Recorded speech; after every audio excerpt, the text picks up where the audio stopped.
The Love-Philtre of Ikey Schoenstein by O. Henry. The Blue Light drugstore is downtown, between the Bowery and First Avenue, where the distance between the two streets is the shortest. The Blue Light does not consider that pharmacy is a thing of bric-a-brac, scent, and ice cream soda. If you ask it for a painkiller, it will not give you a bonbon. The Blue Light scorns the labor-saving arts of modern pharmacy. It macerates its opium and percolates its own laudanum and paregoric. To this day, pills are made behind its tall prescription desk, pills rolled out onto its pill tile, divided with a spatula, rolled with the finger and thumb, dusted with calcined magnesia, and delivered in little round pasteboard pill boxes. The store is on a corner about which coveys of ragged-plumed, hilarious children play and become candidates for the cough drops and soothing syrups that wait for them inside. Ikey Schoenstein was the night clerk of the Blue Light, and the friend of his customers. Thus it is on the East Side, where the heart of pharmacy is not glacé. There, as it should be, the druggist is a counselor, a confessor, an advisor, an able and willing missionary and mentor whose learning is respected, whose occult wisdom is venerated, and whose medicine is often poured untasted into the gutter. Therefore, Ikey's coniform, bespectacled nose and narrow, knowledge-bowed figure was well known in the vicinity of the Blue Light, and his advice and notice were much desired. Ikey roomed and breakfasted at Mrs. Riddle's 2 squares away. Mrs. Riddle had a daughter named Rosy. The circumlocution has been in vain. You might have guessed it. Ikey adored Rosy. She tinctured all his thoughts. She was the compound extract of all that was chemically pure and officinal. The dispensatory contained nothing equal to her, but Ikey was timid, and his hopes remained insoluble in the menstruum of his backwardness and fears. Behind his counter he was a superior being, calmly conscious of special knowledge and worth. Outside he was a weak-kneed, purblind, motorman-cursed rambler, with ill-fitting clothes stained with chemicals, and smelling of socotrine aloes and valerianate of ammonia. The fly in Ikey's ointment, thrice welcome, pas trop, was Chunk McGowan.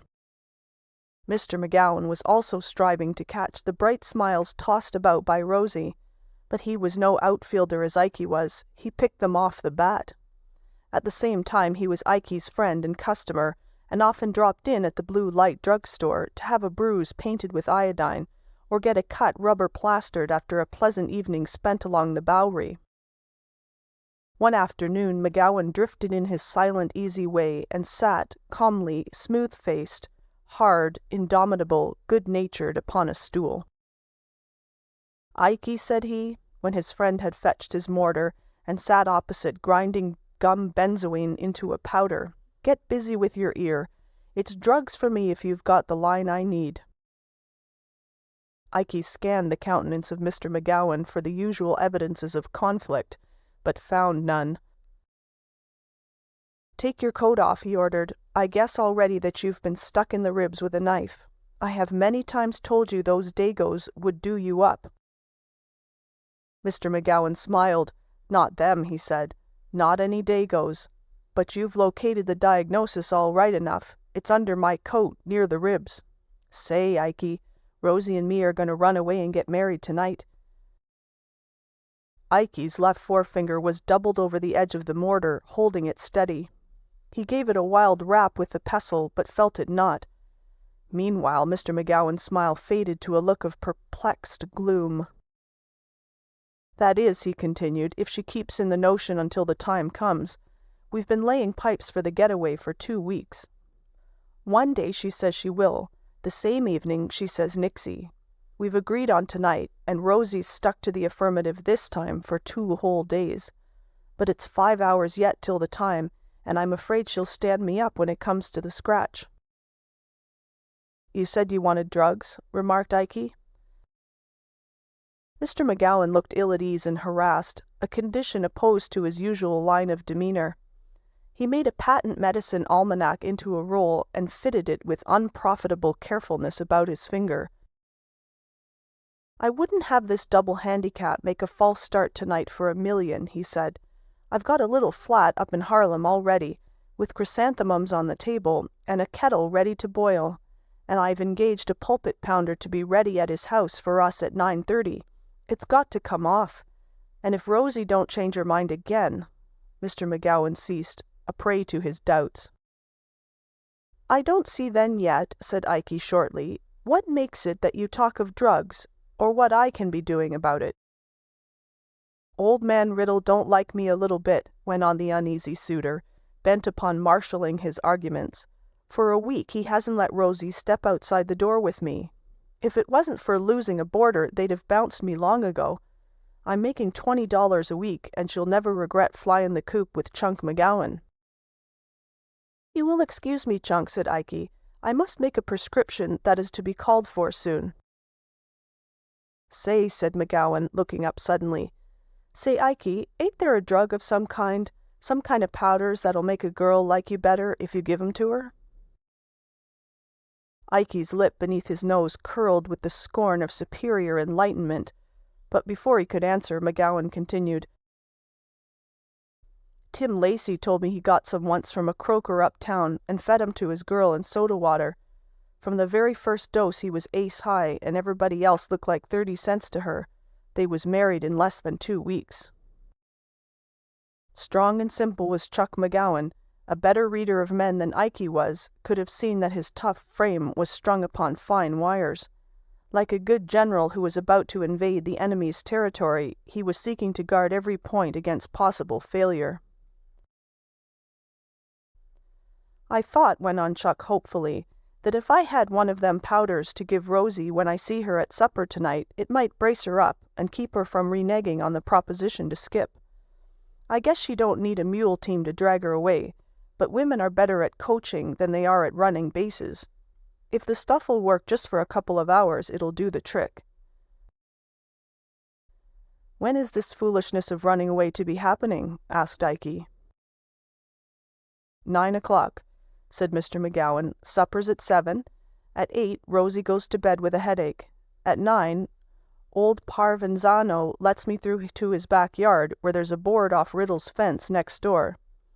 I go under her window and help her down the fire escape. We've got to make it early on the preacher's account. It's all dead easy if Rosy don't balk when the flag drops. Can you fix me up one of them powders, Ikey?" Ikey Schoenstein rubbed his nose slowly. "Chunk," said he, "it is of drugs of that nature that pharmaceuticists must have much carefulness. To you alone of my acquaintance would I entrust a powder like that, but for you I shall make it, and you shall see how it makes Rosy to think of you." Ikey went behind the prescription desk. There he crushed to a powder 2 soluble tablets, each containing 1/4 grain of morphia. To them he added a little sugar of milk to increase the bulk, and folded the mixture neatly in a white paper. Taken by an adult, this powder would ensure several hours of heavy slumber without danger to the sleeper. This he handed to Chunk McGowan, telling him to administer it in a liquid if possible, and received the hearty thanks of the backyard Lochinvar. The subtlety of Ikey's action becomes apparent upon recital of his subsequent move. He sent a messenger for Mr. Riddle and disclosed the plans of Mr. McGowan for eloping with Rosy. Mr. Riddle was a stout man, brick-dusty of complexion and sudden in action. "Much obliged," he said briefly to Ikey. "The lazy Irish loafer. My own room's just above Rosy's. I'll just go up there myself after supper and load the shotgun and wait. If he comes in my backyard, he'll go away in an ambulance instead of a bridal chaise." With Rosy held in the clutches of Morpheus for a many hours' deep slumber, and the bloodthirsty parent waiting, armed and forewarned, Ikey felt that his rival was close indeed upon discomfiture. All night in the blue light drugstore he waited at his duties for chance news of the tragedy, but none came. At 8 o'clock in the morning the day clerk arrived, and Ikey started hurriedly for Mrs. Riddle's to learn the outcome. And lo, as he stepped out of the store, who but Chunk McGowan sprang from a passing streetcar and grasped his hand. Chunk McGowan, with a victor's smile and flushed with joy. "Pulled it off," said Chuck with Elysium in his grin. "Rosy hit the fire escape on time to a second, and we was under the wire at Reverend's at 9:30 1/4. She's up at the flat. She cooked eggs this morning in a blue kimono. Lord, how lucky I am. You must pace up some day, Ikey, and feed with us. I've got a job down near the bridge, and that's where I'm heading for now." The powder?" stammered Ikey. "Oh, that stuff you gave me?" said Chunk, broadening his grin. "Well, it was this way. I sat down at the supper table last night at Riddle's, and I looked at Rosy, and I says to myself, Chunk, if you get the girl, get her on the square. Don't try any hocus pocus with a thoroughbred like her. And I keeps the paper you give me in my pocket. And then my lamps fall on another party present, who, I says to myself, is failin' in a proper affection toward his comin' son-in-law. So I watches my chance and dumps that powder in old man Riddle's coffee. See?" If you like the video, put a like, subscribe to the channel and click on the bell to not miss our new videos.